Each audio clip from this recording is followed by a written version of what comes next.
Santo Yohanes Pembaptis, Sang Elias kang anyar.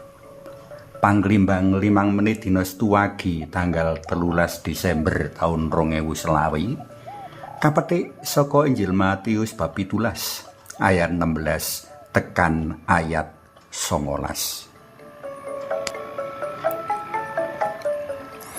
Ana panemu kepara piwulang menawa Nabi Elias lan Mesias mono ora bisa kapisahake.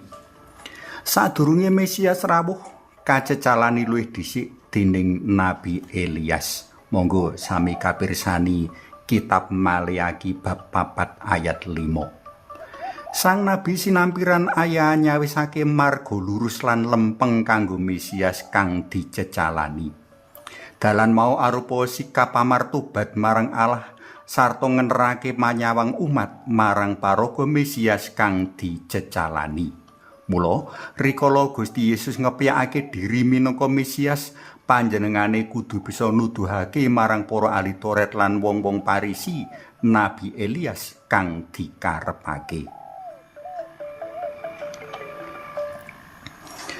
Para murid ing waosan dina iki mbat-mbatan utawa miterang karo Gusti Yesus ngenani piwulang para ahli Taurat ing cecala. Saktemene para murid wis kayakinake menawa Nabi Elias pancen wis rawuh pirembugan karo Gusti Yesus.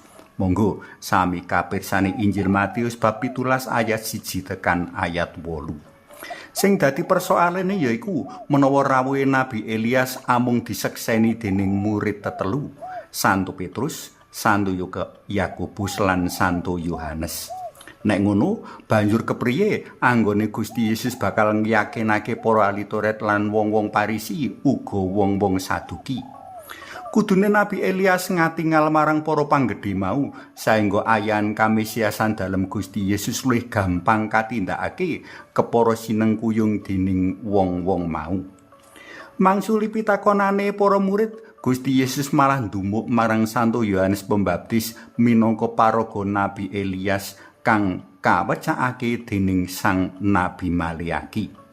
Eman, Sang Nabi Elias iki ora bisa katiteni kapribadene enggo sinedanan kanthi katigas janggane. Monggo sami kapirsani Injil Matius bab 14 ayat 1 tekan ayat 12. Kanthi ndumuk Santo Yohanes Pembaptis, satemene Gusti Yesus kersa ngendikake menawa rawuh lan karya dalem Santo Yohanes Pembaptis mono ora amung saka karepe piyambak, ananging awit saka daya lan kuasane Nabi Elias.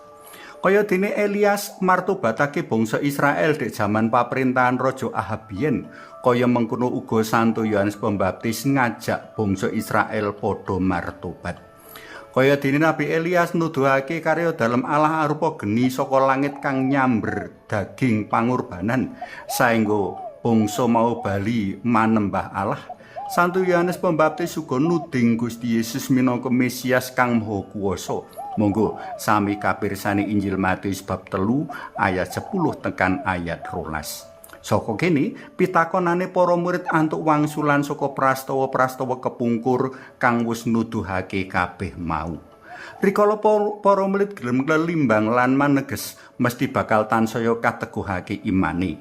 Nanging para pangarbangsa Yahudi kang ora saguh niteni pribadi Mesias kang rawuh ana diri Gusti Yesus uga bakal nangkep Gusti Yesus banjur kasidani. Santo Yohanes Pembaptis dadi cecala rawuh lan karya dalem Sang Kristus, nanging uga dadi cecala sangsara lan tiwas dalem Sang Kristus.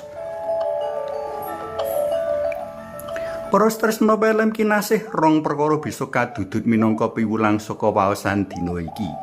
Banget ing gamblang menawa kang padha kita sranti rawuh ing mangsa adven iki sawijining Mesias, mula ora perlu ragu-ragu. Kapindho, Mesias kita dudu sawijining pemimpin perang lumawan kekuatan bala Sorodadu bangsa Romawi, ananging sawijining pemimpin rohani kang lumawan daya kekuatan Allah kanggo mentas menyang kamulyan langgeng.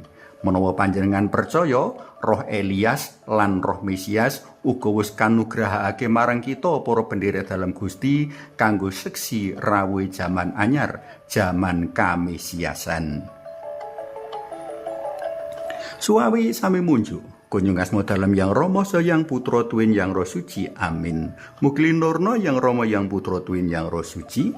Kados sing mula buka sakmenika sarta sak lami-laminipun. Amin. Kunjung asmo dalam yang Rama yang Putra Tuwin yang Roh Suci. Amin.